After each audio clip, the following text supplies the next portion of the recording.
Bilasiz, onu және орындап bilasiz халық министрлерге де елге жұртқа айтып bilasiz, дамытып bilasiz.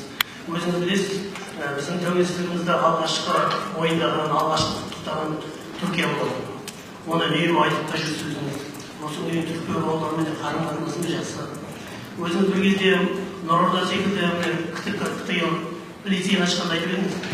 Біздің бүгінгі Қазақстанның білімінің өсуіне олимпиадаларда, спорт үлкен әлемдік додаларда қазақтың абыройын асқандатып, елімізді дамуын көтеріп жүреді.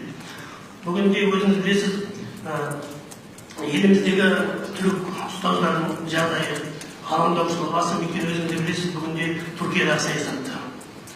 Енді осы біздің елдегі түрік бауырларымыздың ұстаздарын кейін осы тәуелсіздікпен бірге еліміздің білімінің дамуына еңбек сіңірген азаматтардың келешегі туралы, олардың алаңдаушылығы туралы өзіміздің тура пікір білсек керек.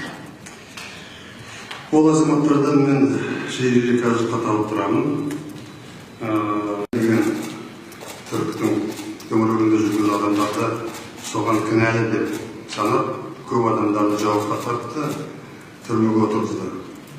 Соның ішінде Гүленнің қоры салған мектептер, қазақ-түрік лицейлер болды. Соның ішіндегі мұғалімдардың барлығы соны деп маған Ердоған мырза 2-3 рет айтты. Мен айттым, егер де бізде істеп жүрген адамдар қылмысы болатын болса, дерек алып бермем. Бізде олар қылмыскер емес, мен ешқандай оларға жаманшылық жасай алмаймын. Олардың кейбіреулері тіпті біз Түркияға барсақ бізді отырғызып, жібермеңіз деп сұрайды. Сондықтан біз осы нәрседен шығу үшін қазақ-түрік лицейлерінің барлығын білім министрлігіне бердік. Әдейі өзіміздің қор жасадық, бердік. Біразын білім министрлігіне, біразын өзіміздің жасаған қорда. Сондықтан Түркияның да Гүленнің де ешқандай қатынасы жоқ. Мұғалімдер жөнінде, түрік мұғалімдер.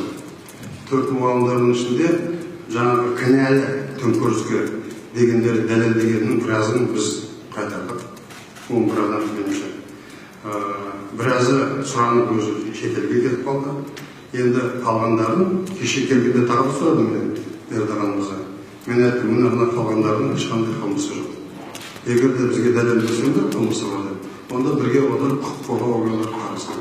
Қылмысы жоқ адамдарды отырғызып, немесе сендерге байлап біз бере алмаймыз деп келістік. Меніңше бұл мәселені жаптық деп санаймын.